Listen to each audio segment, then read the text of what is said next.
Glória a Deus. Após o homem ter pecado, se estabeleceu no jardim do Éden um grande conflito entre a semente da mulher e a semente maligna. É, sem dúvida, o maior conflito da história. O conflito entre o descendente da mulher e a serpente do Éden perpassa a própria história e vem atravessando séculos e mais séculos. Este conflito começou em Gênesis e só terminará no Apocalipse, capítulo 20, versículo 1 ao 10. Nessa profecia de Gênesis 3,15, o próprio Deus sentenciou a destruição da antiga serpente, que se chama Diabo e Satanás, por meio do glorioso descendente da mulher, Jesus Cristo. Gênesis capítulo 4, versículo 4 e Hebreus capítulo 2, versículo 14. Vamos lá. Hebreus capítulo 2, versículo 14. Olha o que fala o texto. E visto como os filhos participam da carne e do sangue, também ele participou das mesmas coisas, para que pela morte aniquilasse o que tinha o império da morte, isso é, diabo. Então entendemos aqui o grande conflito que estabeleceu no Éden. Por causa de quê? Porque o homem pecou. O homem não levou a sério o que Deus determinou para ele. Deus, o nosso Senhor e Criador, queria nos poupar, mas o homem preferiu arriscar tudo. Ele não obedeceu à vontade do Senhor. Sabe o que isso me chama atenção? Nos nossos dias atuais, que o erro continua, as falhas continuam. O homem, ele quer fazer o que ele acha, o que ele pensa, o que ele quer, mesmo sabendo que existem leis, ordens, limite. É por isso que ele sofre, que ele padece. Só no Brasil hoje existem 800 mil presos, porque transgrediram, falharam, ultrapassar a lei, a ordem, os princípios. Cada país rege as leis, seus princípios, embora não são perfeitos, mas tem que ser obedecido. Quando eu rompo isso, ultrapasso o limite, vem perdas, consequências caóticas, tristeza, decepções, choro, murmurações, lágrimas e condenação. Aí é só choro, tristeza, porque romperam, ultrapassaram o limite.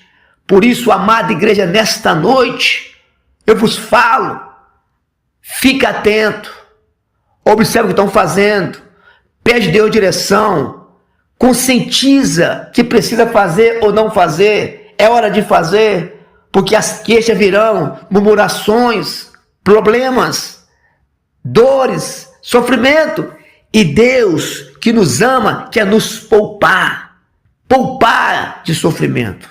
Esse conflito aconteceu porque o homem falhou. O primeiro Adão, ele falhou, ele caiu, ele errou, mas Deus fez promessa para o ser humano. Quem está na situação caótica, deplorável hoje, sofrendo, não pode esquecer com Deus poderoso, um Deus que ama, ter levantado pessoas para te orientar, para te instruir. Tenha paciência, tenha calma. Deus vai resolver os seus problemas, vai trazer solução. Não desespera, não murmura, não reclama.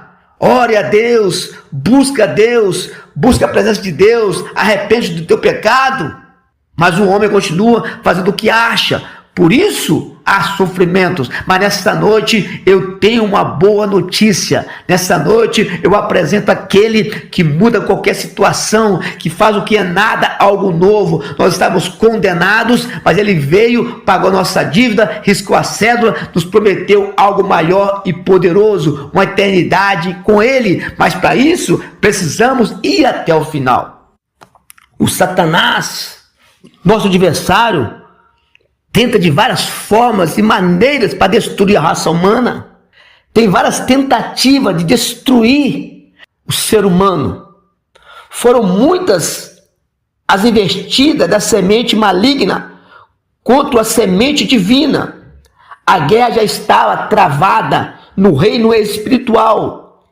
E esta batalha se materializava no reino material. Vejamos, temos que compreender, criticar a igreja, os pregadores, a mensagem, os céticos, os incrédulos, não. Precisamos compreender e pedir ao nosso Deus direção, entendimento. Por isso, igreja, precisamos trabalhar juntos, em unidade, em comunhão, porque sozinho a gente pode ser um alvo fácil para o adversário, que tem investido pesado para destruir a humanidade. Mas maior é o nosso Deus que nos dá o escape. Após o pecado, Eva teve 2 filhos, Caim e Abel. De acordo com 1 João 3,20, Caim era do maligno e Abel era de Deus. Caim representava a semente maligna e Abel a semente divina. O tão esperado descendente da mulher poderia vir da linhagem piedosa de Abel. E, por isso, o adversário usou Caim para matar Abel. Uma tentativa frustrada do maligno de impedir o nascimento do prometido, descendente da mulher. Eva teve outro filho piedoso chamado Sete, e dessa linhagem veio mais tarde o descendente da mulher. Olha que história! Havia profecia que da semente da mulher viria um que ia salvar a humanidade. O que o adversário fez? O que o diabo fez, nosso adversário? Tentou frustrar, usando o servo dele para destruir o servo de Deus. É isso que o diabo tem atuado todos os dias na nossa vida. Tem levantado os seus servos, os seus súditos, para destruir o povo de Deus, para destruir os projetos de Deus. É por isso tanta guerra, catástrofe, falta de amor, miséria, egoísmo, porque a semente do maligno continua atuando no ser humano.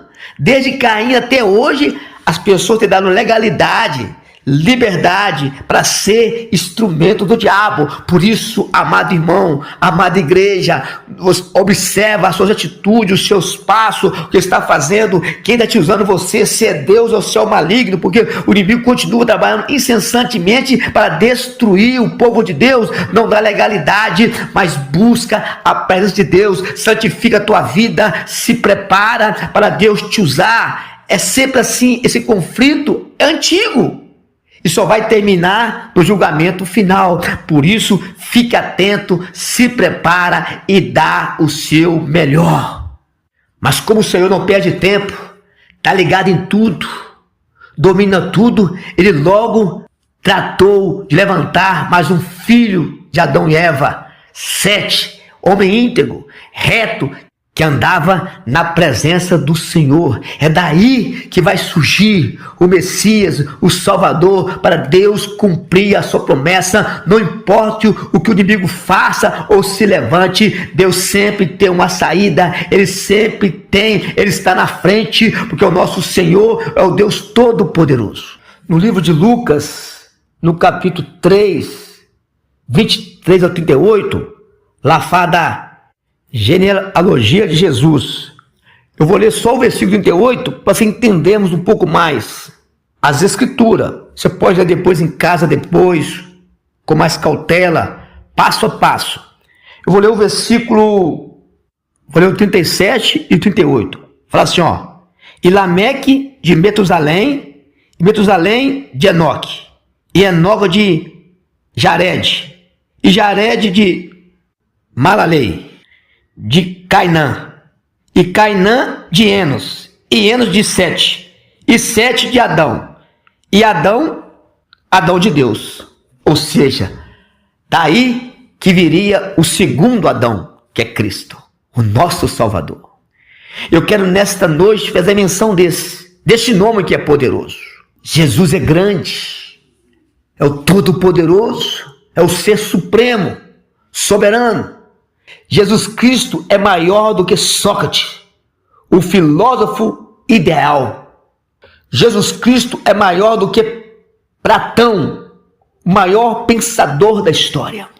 Jesus Cristo é maior do que Aristóteles, o pai da ciência política. Jesus Cristo é maior do que Pitágoras, o pai da matemática. Jesus Cristo é maior do que Euclides, o pai da geometria. Jesus Cristo é maior do que Tales Mileto, o pai da eletricidade. Jesus Cristo é maior do que Hipócrates, o pai da medicina. Jesus Cristo é maior do que Heródoto, o pai da história. Jesus Cristo é maior do que Albert Santos Dumont, o pai da aviação. Jesus Cristo é maior do que Paracelso, o pai da medicina hermenêutica. Jesus Cristo é maior do que Nicolai Copérnico, o pai da astronomia moderna. Jesus Cristo é maior do que John Gutenberg, o pai da imprensa. Jesus é maior do que Sigmund Freud, o pai da psicanálise. Jesus Cristo é maior do que Thomas Edison, o pai das invenções modernas, como a lâmpada. Jesus Cristo é maior do que Alexandre Graham, o pai do telefone. Jesus Cristo é maior do que Alexander Fleming, o pai da penicilina. Jesus Cristo é maior do que René Descartes, o pai do discurso do método. Podemos ver que todos esses nomes não se comparam ao nosso Senhor. Porque se arrendeu aos homens poderosos, criativos, mas todos foram usados por Deus, por misericórdia, para construir tais coisas. O remédio, a vacina, o telefone, tudo isso depende do nosso Deus. Nada acontece que Ele permite, mas vamos falar um pouco mais. Jesus Cristo é maior do que Homero, o pai da mitologia grega. Jesus Cristo é maior do que William Morton, o pai da anestesia. Jesus Cristo é maior do que Isaac Newton, o criador da lei da gravidade. Jesus Cristo é maior do que Albert Einstein, criador da lei relativismo. Jesus Cristo é maior do que Galileu, o criador do método moderno científico. Jesus Cristo é maior do que Charles Darwin, o criador da teoria da evolução. Enquanto alguns estudam para tornar-se louco, fazendo de Deus evolução, torcendo a palavra de Deus, mas naquele dia a conta virá. Por isso que nós não podemos se curvar a essa elite pecaminosa, essa elite caída, tem destruído a humanidade. Nós temos que olhar para Cristo. Hebreus 12:2.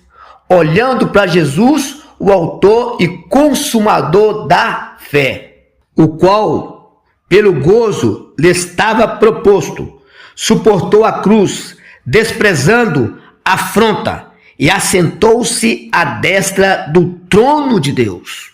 Poderoso, grande, fiel, maravilhoso. Jesus Cristo é maior do que Horsfield, o rei dos bancos. Jesus Cristo é maior do que Bill Gates, o rei da informática. Jesus Cristo é maior do que Henry Ford, o rei do automóvel. Jesus Cristo é maior do que Elvis Presley, o rei do rock. Jesus Cristo é maior do que Michael Jordan, o rei do basquete.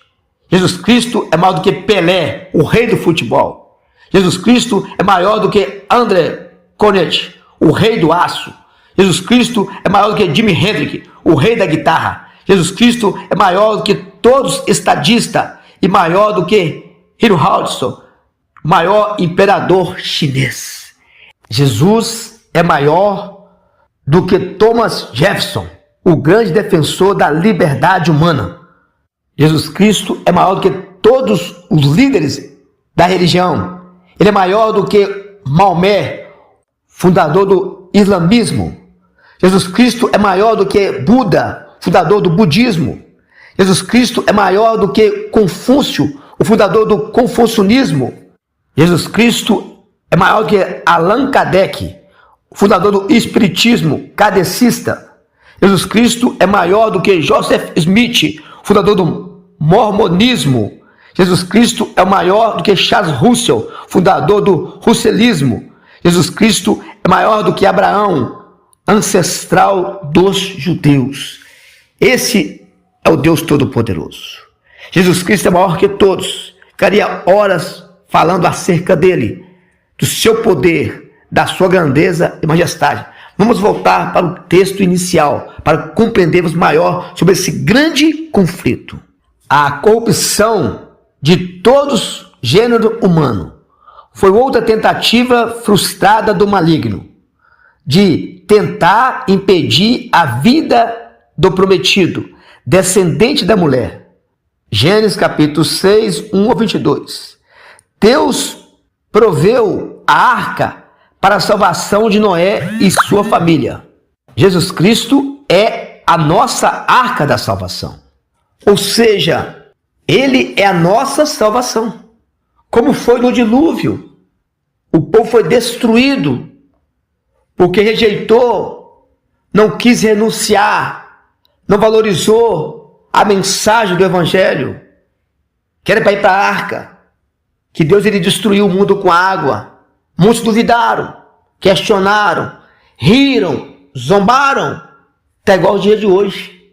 Tanta zombaria leva Cristo para o carnaval, fala que é folclore, cultura, mas ali menospreza, humilha, zomba, arrasta pela apoteosa, e os povos, a humanidade se diz de Deus, rindo, zombando, assustado, perplexo. Pode ser que alguns nem concordem com isso, mas está no meio errado, está no meio. Quem mistura com porco, farelo se come. Se a pessoa está no meio ali e não concorda, mas está fazendo parte, vai espingar nele a consequência. Vai ter consequência, porque não fez nada para impedir. Por isso nós temos que estar atento, sempre aplicar a palavra de Deus, para tentar livrar as pessoas da condenação vindoura. Porque na verdade, fomos chamados para isso. Se eu faço parte desse complô, dessa falsidade, dessa mentira, desse engano para desfazer de Deus, é sério isso. Paulo deixou bem claro: não erreis. O que o homem semear, ele vai colher. Então o que estamos plantando? O que estamos fazendo? O que nós queremos colher? Se eu estou plantando, quero colher o quê? Muitas pessoas, nações, povos, sofrendo porque escolheram o caminho errado, escolheram o caminho mais fácil, duvidar do Senhor e se alegrar com coisas passageiras, terrenas, coisas que provocam a ira de Deus. Aí a conta chega e não adianta chorar, procurar um culpado. O culpado foi que nós deixamos ser usado pelo inimigo para impedir o plano de Deus, que é restaurar. Noé, um pregoeiro do evangelho, um servo de Deus, escolhido, ele fez a chamada, ele chamou o povo, mas o povo quis ir, preferiu pagar para ver. Assim, neste mundo atual, tem vários que vão pagar para ver. Mas o nosso papel não é esperar ele ser destruído, é tentar resgatá-lo anunciando Cristo, a perfeição para eles, que eles se arrependam, que Cristo veio para isso, para desfazer toda a obra do adversário, do enganador, e nos dar uma condição de ser filho de Deus e alcançar a maior das promessas, uma eternidade com o nosso Deus. Jesus Cristo é a nossa arca. Ele disse, João 14,6, que ele é o caminho, a verdade e a vida. Ninguém vem ao Pai a não ser por ele. Ele é o próprio Pai, ele é o próprio Deus. Pai, Filho e Espírito Santo, os três concordam em um. Mas enfim, o povo quer ir. Estão trocando Cristo por coisas banais, transitória, passageira, e assim almejando o céu. Não dá para pensar assim. Porque se nós estamos na contramão de Deus, como viver as promessas de Deus? Qual é dádiva? Ninguém merece. Nós falhamos, nós erramos. Todos pecaram e destituídos estão da glória de Deus. O salário do pecado é a morte, mas o dom gratuito de Deus, a vida eterna em Cristo. Então eu preciso atentar para a palavra de Deus. Eu quero ir um pouco mais longe que vocês. Lá Hebreus capítulo 2. Hebreus capítulo 2, versículo 1 ao 3. Acharam? Posso ler? Nos diz assim a palavra do Senhor. Portanto, convém-nos atentar com mais diligência ou rapidez para as coisas que já temos ouvido, para que em tempo algum nos desviemos dela. Podemos desviar, não podemos perder o foco, sair do caminho. Este é o caminho, andai nele. Versículo 2. Porque se a palavra falada pelos anjos permaneceu firme, e toda transgressão e desobediência recebeu a justa retribuição, todos foram compensados pelos seus erros. A consequência veio, a conta chegou. Até os anjos pagaram caro por isso. O próprio adversário foi expulso, porque almejou algo maior que podia. Deus não aceita isso. Qualquer que se opor, se levantar por soberba, Deus abate. Versículo 3, para nós, presta atenção. Como escaparemos nós? Tem como escapar? Como fugir do rigor de Deus, do juízo de Deus?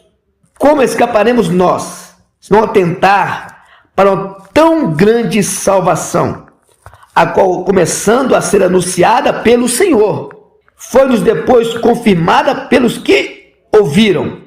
Como escaparemos nós? Bate no peito assim, ó, você. Como eu posso escapar do juízo de Deus? Fugir para onde? Onde eu irei? Que Deus não me ache, não me alcance. Ninguém foge dos olhos de Deus. Hebreus capítulo 4, versículo 3 nos fala: todas as coisas estão nuas e patentes aos olhos de Deus. Temos que tratar ou prestar conta. Como fugir? Assim o povo despreza hoje a salvação, não valorizando a Cristo, falando dele, mas não resolve só falar de Cristo. É as práticas que determinam o que estamos fazendo. E com isso eu quero expandir também até para as igrejas, para os líderes mundiais, pastores, obreiros, que têm feito a obra de Deus, têm andado de acordo com a vontade de Deus ou com a tua vontade? Tem seguido os princípios de Deus ou os teus princípios? Tem buscado o rebanho para Deus ou para você? O que está fazendo? O que está acontecendo? Escândalos, problemas financeiros, etc. O rebanho não é teu, o rebanho não é meu, o rebanho é do Senhor. Nós trabalhamos para o reino e o nosso exemplo é Cristo. Ele nos fala: as minhas ovelhas ouvem a minha voz. Se você é ovelha de Cristo, faça igual a ele, trabalha, ame, ajude, não fique por aí preocupado com o seu bel prazer, fazer recursos e patrimônios para ser destruído pelo fogo. Precisamos amar o semelhante, investir no ser humano, ficar juntando tesouro para ser destruído. A Bíblia nos fala que não vem do Senhor dos Exércitos, come trabalhe para o fogo e se canse pela sua vaidade. Trabalhando para quê? Esforçando tanto para quê? Corrompendo? Não. Precisamos seguir os princípios de Cristo. Trabalhando dia e noite para ser destruído? Não. Precisamos andar de acordo com a vontade do nosso Senhor Jesus Cristo. Mateus capítulo 5, vamos comigo lá, acompanhar junto esse texto muito forte. É preciso mostrar, só dizer não basta, Mateus capítulo 5, versículo 13 nos fala assim: vós sois o sal da terra, e se o sal for insípido, como se há de salgar? A pergunta: para nada mais presta, senão para ser lançado fora e ser pisado pelos homens. Vós sois a luz do mundo. Não se pode esconder uma cidade edificada sobre o monte, nem se acende a candeira e se coloca debaixo do alqueire, mas no velador, e dá luz todos que estão na casa. Essa é a missão da igreja. Fomos chamados para isso. Assim resplandeça a vossa luz diante dos homens, para que vejam as vossas boas obras e glorifique o vosso Pai que está no céu. Quando a igreja faz o papel dela, a glória do Senhor, o povo glorifica o Deus do céu. Aí as bênçãos descem sobre nós, alcançaremos as vitórias, as bênçãos do Senhor, quando o Senhor ficar satisfeito conosco. Mesmo assim, não é mérito nosso, é graça do Senhor. Olha que fala também, Mateus capítulo 5, versículo 20. Porque vos digo, se a vossa justiça não exceder a dos escribas e dos fariseus, nós sabemos que os escribas e fariseus era a casta religiosa de Israel, é os que comandava o mundo espiritual, entre aspas. Eram os principais líderes, mas estavam corrompidos. Então ninguém tem escape. Eram os representantes de Deus, entre aspas, que estavam corrompidos. A justiça não exceder dos fariseus e dos escribas, de modo algum entrareis no reino dos céus. Ou seja, se nós não for melhor do que eles estavam e foram reprovados, fracassaram. Se a minha justiça e a tua não ser melhor do que eles, nós também podemos perder. Vamos ficar de fora do reino. Então, para que tanto esforço? Precisamos compreender, entender e praticar a justiça de Deus, para termos direito, porque automaticamente, quando nós pecamos, nós já perdemos. É uma oportunidade que Deus tem nos dado.